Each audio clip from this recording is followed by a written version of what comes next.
2, 1. Welcome back. This is Grinning Goats Lightforge Arena tier list card valuation stream for Rastakhan's Rumble. You're in the early going here. We are talking about the most important cards in Rastakhan, the neutrals. I'm Adwictum. This is Merps. Let's do this. So this is the top 10 video. We're breaking it up into 3 pieces. First one's top 10 cards, neutral. So for the neutrals, we're breaking into 3 pieces. First is top 10 cards. Second is all the other relevant cards. And third is stuff you're not really going to see in the arena, but they exist, so we're going to tell you a little bit about them anyway. And I think it's going to go 10 cards here, then 15, then 20. And they're all going to be the same length, which is no more than 20 minutes. So we're on a clock. A little bit about the tier list first in terms of like numbers, just so you guys know what's going on. In terms of like, so when we say a number, it's meaningful, right?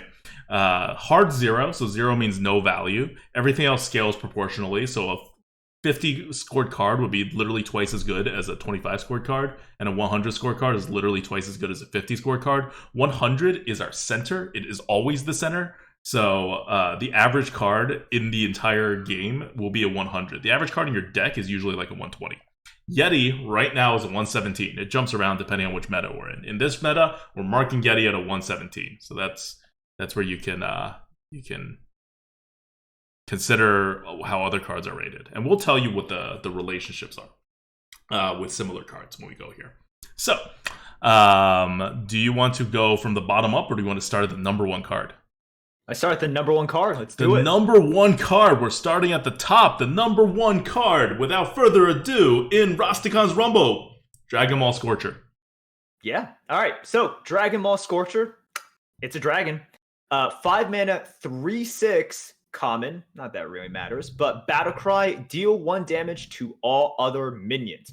So if you look at the vanilla test, in which, well, we don't have Pit Fighter anymore. But for 5 mana, what you're supposed to get is a 5/6. You're missing 2 attack to have an arcane explosion like effect. And this is really good. We have seen, especially in this meta, how good deal 1 damage to all other minions are. And this is an effect that is not typically given in the neutral set, right? This is something that's really preserved for class spells or class cards. Or Primordial Drakes.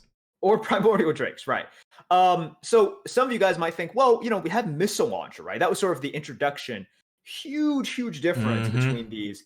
Number 1, just because with Missile Launcher, you are paying a lot more in stats, right? Like for 1 more mana, you're only getting a 4/4. Here, for 5 mana, you're getting a 3/6.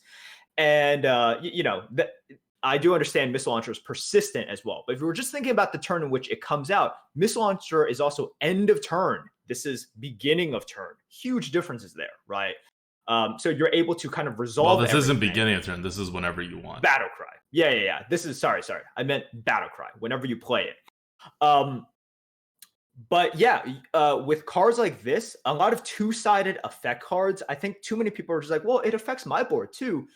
And then when you play these things, you find out it's like, oh wow, the situations in which it's kind of a negative are really low here. So it's going to be a premium card. It's going to kind of change the way that you play, right? Like going into turn 5. So the effect, like the meta effect for however, like we said, it's not going to be huge for this expansion, but this is a quote game changer in as much of a way as a game changer can be in this expansion. This is a huge game changer. This is like the number 1 game changer of Rastakhan and or anything else that they can do without me crying that it is broken. This is on the edge of broken. I don't think it's broken, but it is on the edge of broken. No.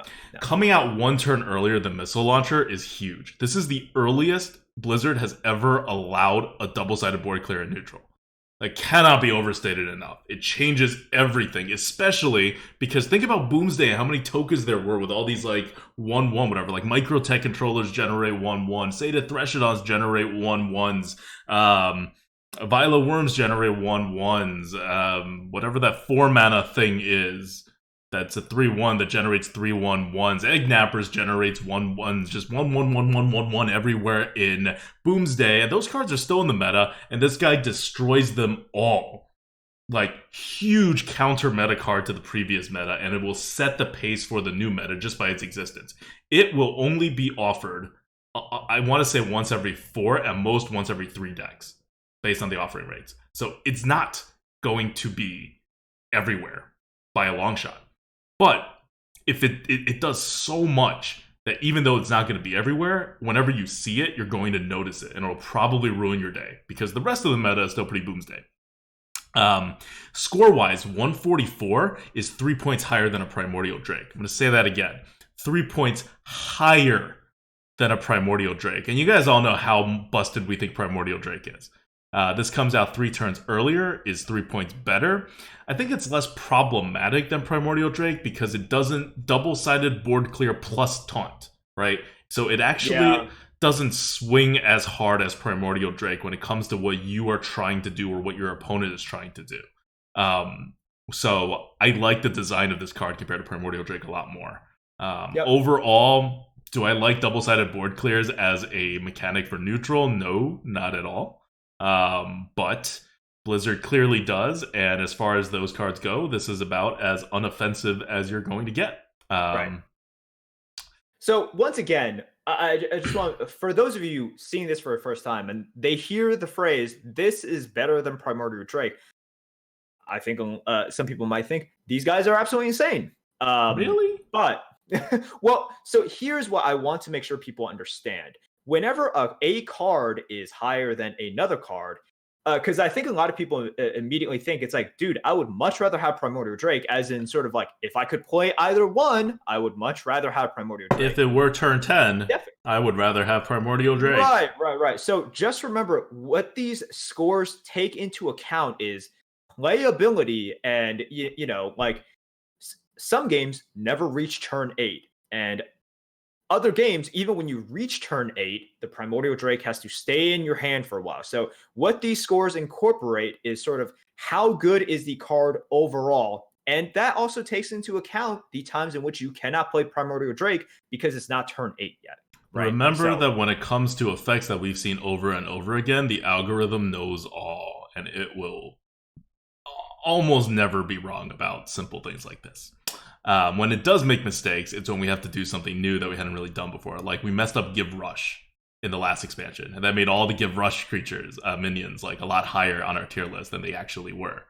So that was our bad. But this is a very simple mistake. This is not mistake. This is a very simple card. It's like Giggling in that, like, just very high. We have very high conviction in our rating of this card. And again, it's not going to be too problematic in the arena, but it is good. Very good. Super premium. You're gonna draft it. It's gonna be good for you, and you're also gonna lose games because of this. And if Blizzard does not put this in the first bucket, it will be under bucketed. Remember, Primordial Drake is in the top bucket. So this is better than Primordial Drake. If they started off anywhere besides the first bucket, it's pretty much an auto pick unless you have like a very board centric deck and you can't ever like just, you know, deal damage to your own creatures. Okay. Now let's look at number 2. So number 1's pretty big. It's below Basilisk and Stone's Kill Defender, if you're wondering if there are any other neutrals better than it. So there are. But those are also pretty insane cards. Okay. Card number 2, your favorite card. Mog-Osh Announcer. 5 mana, 6/5. Enemies attacking this have a 50% chance to attack someone else. Mog-Osh are a bunch of 2-headed ogres, and as ogres do in Hearthstone, they are confused and they have 50% chance to attack the wrong thing usually. But this announcer flips the concept on its head and makes you confused if you try to attack it. All right. So here's the thing about the it's the ogre mechanic. I'll call it that, right? Because the ogre mechanic, in which it's like, okay, 50% chance to kind of hit whatever you want it to hit, right? And we've seen it mostly on when we attack, right? When we attack. And this is the first time that we've seen it defensively. Mm-hmm. This rating essentially comes from the fact that any sort of disruption for your opponent is so good. There are going to be games that are decided purely on whether or not their, like, you know, Steel Rager hits into your announcer or hits into your, like, Firefly, right? It will decide games. to a really annoying degree. And we've had a discussion about this before. I don't like the design of this card just because it's so annoying, right? But why would you hit it? It's such a peaceful ogre that just wants to talk to you. And if you don't hit it, if you just leave it alone, okay, it does nothing to you besides hit you for 6 attack each turn. And I will make sort of a design argument here for why, this is so for a lot of people looking at it, it's like, oh, this is so frustrating. The ogre mechanic is so frustrating. The announcer is much more frustrating than all of the other ogres we have seen because you have even less agency / even less control over it. Because the way that you should think about cards like this is, for example, Ogre Brute, right? Which was the 3-mana 4/4 in which it was a 50% chance for it to hit the thing that you wanted it to hit. So once again, attack for Brute versus defense for Announcer. You have much more agency over the Brute because the most important sort of part of your decision making and the risk assessment, because with the Ogre mechanic, it's all about risk assessment. Your agency there is whether or not you attack anything at all for the Brute. Now, so you have a choice there, right? So really the RNG of the Brute versus the RNG of the Announcer, it's not like, well, both are 50-50. You have much more control over the Brute rather than the Announcer. So whenever the Announcer works / doesn't work in your favor, it is more out of your control. Partly out of your control, partly RNG. Also, Magash Announcer can trigger RNG multiple times. If your opponent tries to attack it with 2 things in order to kill it off, it does have 5 health. Or if it attacks with the first time, it misses, right? And then it hits something else, and then you have to throw another guy in here. So its RNG is going to trigger more times, and you don't know what your opponent's going to do. So yeah, it's a bunch more RNG than the Ogre mechanic. And I think the more problematic part, and you could sum up a lot of your complaints about the card with this, which is that it forces your opponent to engage in the RNG, whereas it was your RNG before. Now you've given the RNG to the opponent. You have made the opponent confused, and that feels worse for the opponent. These are I love this kind of mechanic. We built a class where one of their 2 keywords for that goes on their creatures is confused, which is basically the ogre mechanic. And so I really like this mechanic, and part of it we play around with it too. This is for Gods Unchained, the game I'm helping design, and so I definitely don't mind this kind of RNG, but it is I will acknowledge that it is very frustrating for the other player.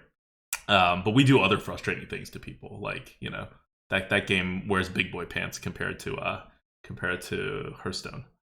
But yeah, as you can see from the score, we think it's really, really good. And not because it's like, oh, it's a skillful card for you to... No. You plop this thing down and you're like, all right, well, it's got a 20% chance overall that it just wins me the game. That's it. Yeah, I think this is it's obviously a very high card. It's with Sea Giant, Egg Napper, Stubborn Gastropod. It's better than Keening Banshee and Hildnir Frostrider and Fungal Mancer. I know everyone's like, Fungal Mancer. But no, we think this card is better than Fungal Mancer because it is a drop. You can play it on 6/5 no matter what your board situation is. And then it sticks around. People aren't going to want to attack this, especially if you have a board. If you don't have a board, then it really doesn't matter if they attack this or your face. If they want to attack it, they might as well give it a shot. But otherwise, yeah. It's going to be interesting, right? It's an epic card. You're going to see it even less frequently. My estimates are that a common card will be, or a common or rare card will be seen 25 to 33%. That's how often it will be offered to you. And Magash Announcer is an epic, which is half that rate. So these are all any specific cards you're just not going to see very frequently in the arena for Rastakhan. Okay. Number 3 is a even more interesting card. This is... I don't know. I get it. It's overkill. That's why they led with the Scalper. But these are such better designs, these top 3 cards, that they've made also more powerful, that they really should have revealed some of these before in the earlier going. This card is great in terms of its design. I love this design. You want to... Okay, so it's a 5 mana, 3/8. Snapjaw Shellfighter, 5 mana 3/8, appropriately statted for a 5 mana card, just like the Magash Announcer. And its ability is whenever an adjacent minion takes damage, this minion takes damage instead. It's a persistent ability. Yeah, so this is sort of like um right. So what you can use this for, obviously, people are like, you can immediately think of it as it's a Death Speaker like effect, and it's also a taunt, right? It's like it's like an immunity plus a taunt at the same time. And what it's useful for is like, hey, look, if you have like a 5/1, right, or if you just have a poison like the gastropod or a Gastropod. wasp, basilisk or something, suddenly Like it's just consider Gastropod. You have a yeah. Gastropod, you have this guy. If your Gastropod has initiative, it just won't die. If your Gastropod doesn't have initiative, they still have to get through 8 health on top of your Gastropod's 2 health that all have poison. Yeah. So this card is just really, really good. And its stats match what it wants to do, right? Um, so we have this as really high. There are going to be times in which it's going to be a little bit awkward, but on average, this card is going to be a huge positive, and you are going to win games off of this. And on the other side, you're going to also lose games because of it, because if they are protecting that gastropod, essentially that gastropod just gained 8 health, Mm-hmm. right? Like you have to get through this poisonous. It gained 8 health and can't be assassinated with the 8 health. Like, it's better Right, than gaining 8 health. right. Well, it still can be assassinated. It can still be removed, but Well, like no, but pure then you damage. get 8 health back. Yeah, exactly. Yep. So this thing is really annoying. And it provides such good protection for all of your valuable minions on the board that any card that these days necessitates you removing it, otherwise you are severely behind / you just lose the game. We don't have cards like that in the meta. I mean, those sort of cards are really good because, even though we are getting more removals, like this is the least amount of removals other than warriors that we have seen in the arena in probably like forever. Yep. It's rated 130, which is where Wasp is. It's where Fungalmancer is. It's where Lone Champ is. Mechanical Whelp, Argent Commander, Cube, Dark Iron, Dragon Slayer. Like, premium neutrals as far as neutrals go. Yeah. So these are the first three, and I would say, we're doing the 10, but I want to specifically like Draw a point line out, and say that these are draw a better. line here. Yeah. And not just because if you look at the score of the other ones, you're like, oh, it's a gradient. But if you want to talk about neutrals being the biggest sort of impact on the arena, which they always are, you want to look at what are the actual ones that are game changers, right? What are the ones that actually kind of impact how I play? It's these top three. In terms of either their ability or how you just kind of view turns or kind of how the game speed goes, right?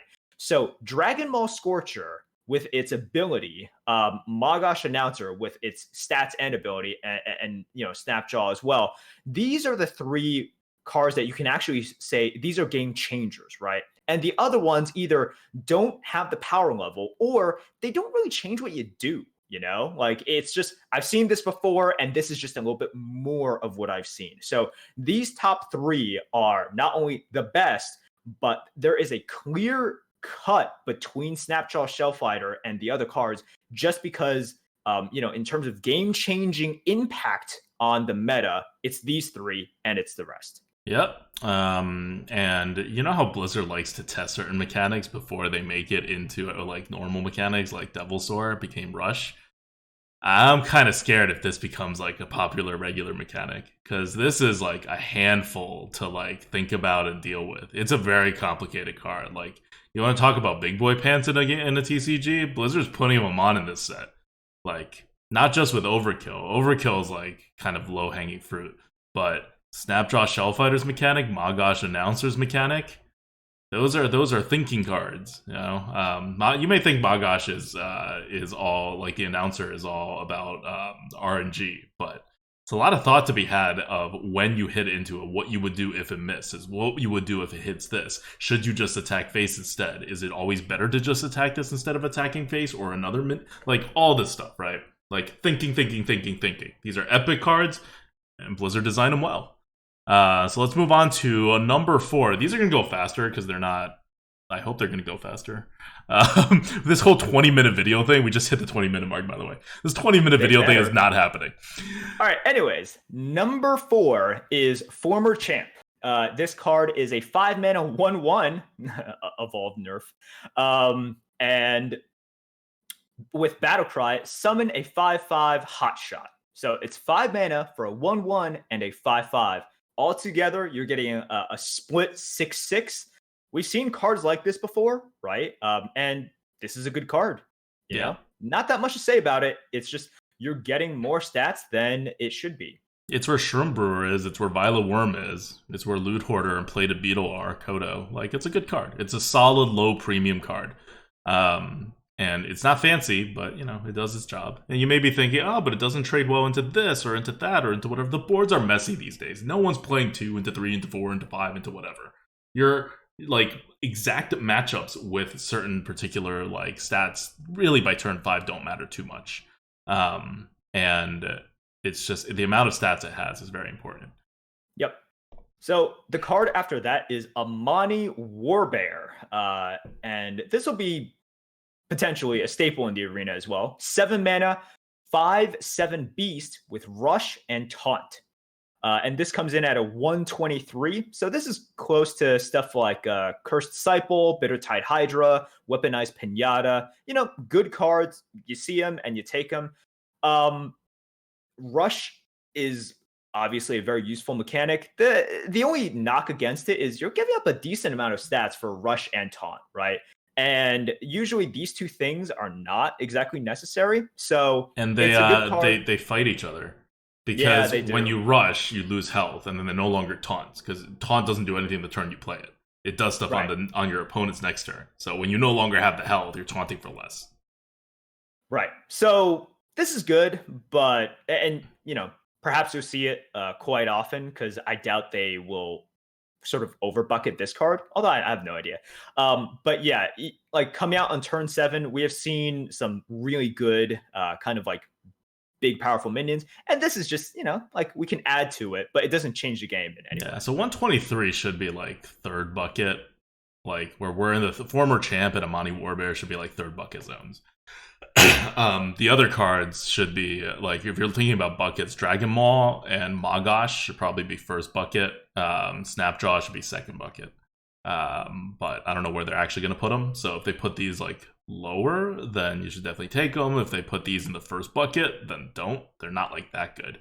I know it's especially when this card was first revealed, people are like, "Oh my god, whatever you call that card, portal." It's not a portal. You're not getting a 5/5 taunt out of it. You're not getting a 5/4 taunt out of it.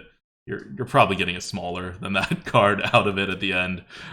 So it's not really comparable to that in terms of the power level. Yeah, the power of Firelands Portal was because a lot of times, what were you hitting with the Firelands Portal? It was something like a decent size, right? It's not something with 3 attack. Yeah. Okay. Now we get to our favorite card. It's Ticket Scalper. 122. So as we refined our overkill formula, if you were listening to our podcast from 2 weeks ago, you will notice Ticket Scalper is no longer a 130. It is now a 122. And so it dropped some points from the old one as we refined the overkill mechanics some more to see exactly when it triggers. And, you know, it's no longer a premium card. It's around where Harvest Golem is, Silver Moon Guardian, Fire Plume Phoenix.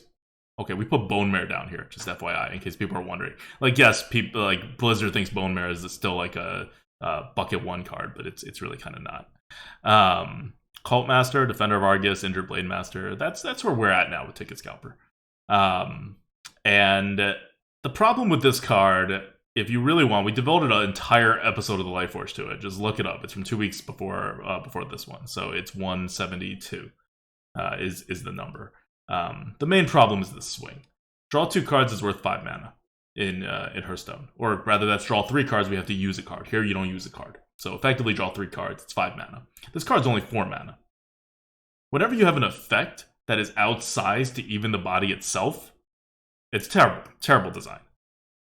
Because in order to have all of this fit into one card, you have to make that effect very, very conditional. And the very, very conditional part is now, in this case, based on your opponent's actions, which again, you can't control. It's 3 health. In the arena, it means do you have something or not?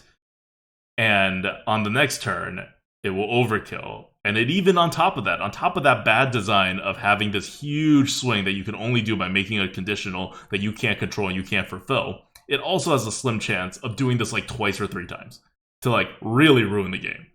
It's terrible in every way. This is Flappy Bird for card advantage rather than tempo. And it's a not terrible curve card. Like on 4, a 5/3 is not good, but it is not terrible. It is definitely playable. Yeah, and if you want to listen more to our discussions about this, you can listen to the 2 podcasts that we did essentially about Ticket Scalper and Overkill. But as you can see, our complaint about this card is not due to the power level. If it were, we would rate it way higher than a 122. Right. It's due to the boom or bust scenario that you create with this card. That's it. Yep. So I still think this should be bucketed in the first or second bucket just to make sure like no one ever picks this card, like get the MCT treatment. And MCT is still in the arena, right? Like, because this card is the snowball aggressive version of MCT. Well, not really. It has a little less. No, I was a little like, less. no, It's not. It's not anywhere near that bad. Yeah. But because there's no RNG attached to it. But still, it's pretty bad. I don't want to see it. It should just like don't put it. Basically, don't put it in the correct bucket of its average value. That will not be fun for anybody. On the bright side, there's no offering bonus, so you're never going to see this card, even if they put it in the wrong bucket. Like even if they put this in like the fifth. By the way, the 5th bucket is the value bucket. Because you go lower than the 5th bucket, your offering rates are reduced. You go higher than that, it starts competing with better cards. So the worst thing that can happen to this card is Blizzard somehow thinks that it is not good because it's trash and constructed, and puts it in the 5th bucket or 4th bucket. And then it's like significantly under bucketed and everyone will pick it and then it'll determine like the outcomes of all the games. You put it in the 1st or 2nd bucket, it's fine because no one should pick it and you get really penalized for taking on this very large swing. You put it in the 3rd bucket, it probably belongs in the 3rd bucket. Still, the card is so poorly designed for arena that you should move it up as much as possible. All right, so let's go to the next card. Oh, we should explain Overkill. I realize this is the first Overkill card we did. So Overkill as a mechanic, and Ticket Scalper, by the way, is a 4 mana, 5/3 pirate. Overkill, draw 2 cards. Overkill means if you attack with this creature, like on a creature, it means if you attack with this creature and it doesn't deal its full damage before the other creature dies. No, okay.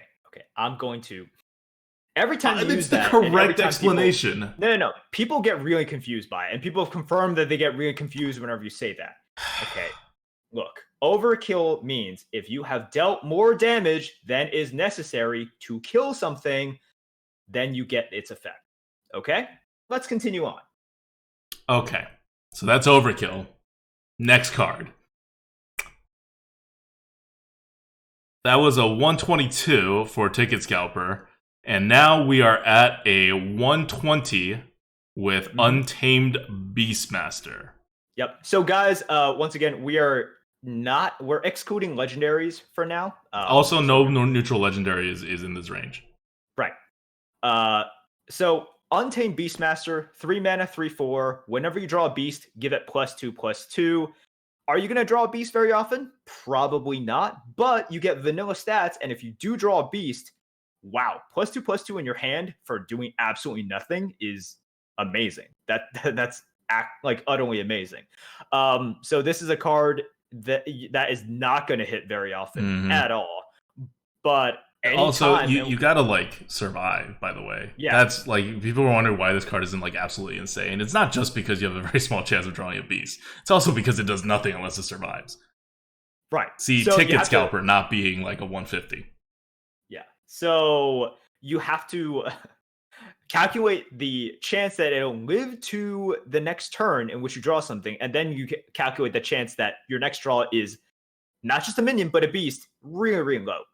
But hey, just pure value then, right? Pure value. All right, next card, 119. Again, we're still in the same zone, right? Ticket Scalper was 122, that's 120, 119. They're pretty much similar value cards. Amani level, Fireplume Phoenix level, Harvest Golem level, like Cult Master, Injured Blade Master. These are like good cards, good solid cards. If any of these cards get bucketed like low, like in the 4th or 5th or 6th or 7th buckets, you take them when you get them. If they're bucketed high, you don't. Cheaty Ankle Biter. Here is a 2-mana, 2/1 Battlecry, deal 1 damage, also has lifesteal. So this is like Murloc Sniper from back in the day. If you guys remember that card, which was pretty decent in Arena. It's not great, but it's pretty decent. And then you just throw lifesteal on top of it, just as a bonus. Well, you take away the Murloc tag. Oh, sorry. Made it so much worse by taking away the Murloc tag. Yeah, look, this is good. You're always gonna heal, well, almost always gonna heal 1 health, right, for this. And if you guys have noticed, this is not the Arena of 2 years ago in which, if you ask anyone good at the Arena, it's like, does health matter? You're like, no, it really doesn't matter. Hero health has mattered more and more, not only because Blizzard has given heroes or given players a way to utilize their heroes' health more often, but because the board is so complicated now, there's much more opportunities for like a weird, huge swing here and there, right? And a huge swing can sometimes just mean the opportunity for them to get lethal. And this is part, like, both of these together have equated into a meta in which if you played a lot, you'll realize like, well, like, out of all those times I could heal mini or heal my face, you're choosing face a lot more than you remember you were choosing to heal face like a year ago, right? Or a year and a half ago, essentially. So this is why any sort of lifesteal is very appreciated. You notice we have like even Swamp Leech pretty damn high. Like, where do we have Swamp Leech? I know a lot of people hate on that card, but it's a 103. Like, our 2/1s are like rated at 80, but Swamp Leech is a 103 because that health matters. Okay, so moving on to the number 9 card. Now notice there's a pretty decent drop here. You're dropping about 3 points from the Ankle Biter to the Rumble's Tusk Shaker, which is our next card. We are now like 10 points away from the Scalper. More than 10 points away from the Scalper. We're now 6 points away from the Scalper. This is the zone of, say, the Threshodon, of Hoarding Dragons, Fairy Dragons, Earthen Ring Farseers. So definitely good cards still, but we're like a little bit like a half step below. Rumble Tusk Shaker's a 4-mana 3/2. Death Rattle, summon a 3/2 Rumble Tusk Breaker. Rumble Tusk Breakers are Raptors, in case you're wondering. So it's a 4-mana 3/2 that basically summons another 3/2. That is 6 stats. If you're, 5 stats if you're counting for 4 mana, which is good. 5 stats for 4 mana, always good. Divided in kind of a weird way, not fully appreciating this like 3/2 3/2 divide, but still, just the stats itself and it being like on curve trading into everything, like at least in a normal way. It has that value. This is where Yeti is, right? Like, we're at 116. Yeti was 117.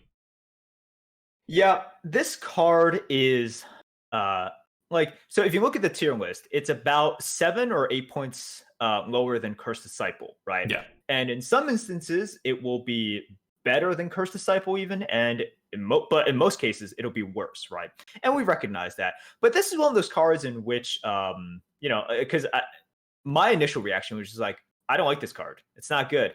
And then you think about sort of what these cards do and how kind of the opportunities that they create. And it's part of the reason why when I first looked at Cursed Disciple, your immediate thought is like, oh, right. All they need is like a ping and a 1/1. And I'm just like, wait.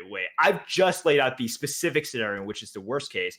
And we've seen through Cursed Disciple kind of how awkward you can make it for your opponent, right? And how good sort of Death Rattle leaving an extra body, an offensively statted body can be. So once again, this is a score in which it's not that high. It's not super high. It's lower than Cursed Disciple by a decent amount, which I think we all recognize that this is worse than Cursed Disciple. But for a lot of people who look at it and just like me would immediately dismiss it, I'm like, no, you know what? This is going to be decent. This is going to be perfectly decent. And I think for a lot of you guys that think this is like trash, you're going to be, somewhat surprised at how good it can be. Yep. Drakari Trickster, 2 points below a Yeti, pretty much Yeti level. This is our 10th card on the list, so we're going to take a little break after this. And it is a 3-mana 3/4 Battlecry. Give each player a copy of a random card from their opponent's deck. So it's a 3-mana 3/4. It's basically a spider tank, and then you add a random element to it, which is not good. So it's not as good as a spider tank, but generally that's what these things are, right? Like, if it were a spider tank, it'll probably be in this meta at least, like probably better than a Yeti. But the RNG we penalize. It's like a completely random card from your opponent's deck. So you do get some information on your opponent, which is good for good players. But also it's random, and a lot of cards in your opponent's deck don't even work for you, right? Like if you get like a deadly poison or whatever. Yeah. I don't know. Right. So I don't think it's... we always kind of penalize randomness to an extent, right? And we're okay with randomness that even you have somewhat control over. This, whenever there's an effect that potentially that is as big as, and as far reaching as making one of two players win/lose the game, it's not great, and this will this will win/lose players a decent amount of games because, these days we have a lot of cards that just kind of cause huge swings, right? And because you're not kind of thinking that it's like, oh, now my opponent has the Psychic Scream or something of that sort. I don't like these kind of cards. I don't like the thought of it as well. But yeah, it's like 95% of the time it's pretty harmless, and then that 5% of the time it will like utterly define the game. All right, and that wraps it up for the top 10 neutral cards of Rastakhan. These cards are going to shape the meta to whatever extent Rastakhan can shape the meta with its low offering rates. Again, the top 3 cards, the one you really have to worry about, are Dragon Maul Scorcher, which is the 3/6 for 5 mana that deals 1 damage to everything. It's also a dragon, which becomes important later. The Mag-Osh Announcer, which is a 6/5 for 5 mana that confuses your opponents that try to attack it. And then the Snapjaw Shellfighter, 5 mana for 3/8, which protects the 2 creatures next to it, adjacent to it, and takes on damage that they would take. So it's a very interesting card. These are your meta definers. The rest of the list, those 7, are your other good draftable cards that you will be happy to see in your deck that are around Yeti level or above. After this video, we're going to move on to the also exist categories, or what we will call the relevant cards, meaning these are cards you will actually also see here and there in the game. Any final words in this video before we move on? Not really. At this time, I just want to also thank Arena Drafts for providing information on bucketing, as well as ZD Man is the guy over there at Arena Drafts. If you guys need a tool to help you out during the drafts, please check that out. Also, because Arena Drafts provides us bucketing information and Blizzard does not provide bucketing information, apparently, they may or may not do so like later. We don't know. It was kind of non-committal from the devs when we asked. It would really help if you guys do your runs using Arena Drafts so that we can have the data. Like, Arena Drafts shares the data with the community, and Taro and does a lot of work as well to help define the buckets, and then we put them up on the Lightforge tier list, and that's how we get our buckets. Otherwise, we have no data. We can't get buckets any other way, and other people with data aren't providing buckets. So buckets are very useful if you're an Arena player. So definitely check them out. Okay. Again, that's Arena Drafts at arenadrafts.com. They also use the Lightforge tier list valuation, so you can very easily get all of our rankings, in your draft. Mm-hmm. All right, on to the next video. On to the next video. See you guys in the next video.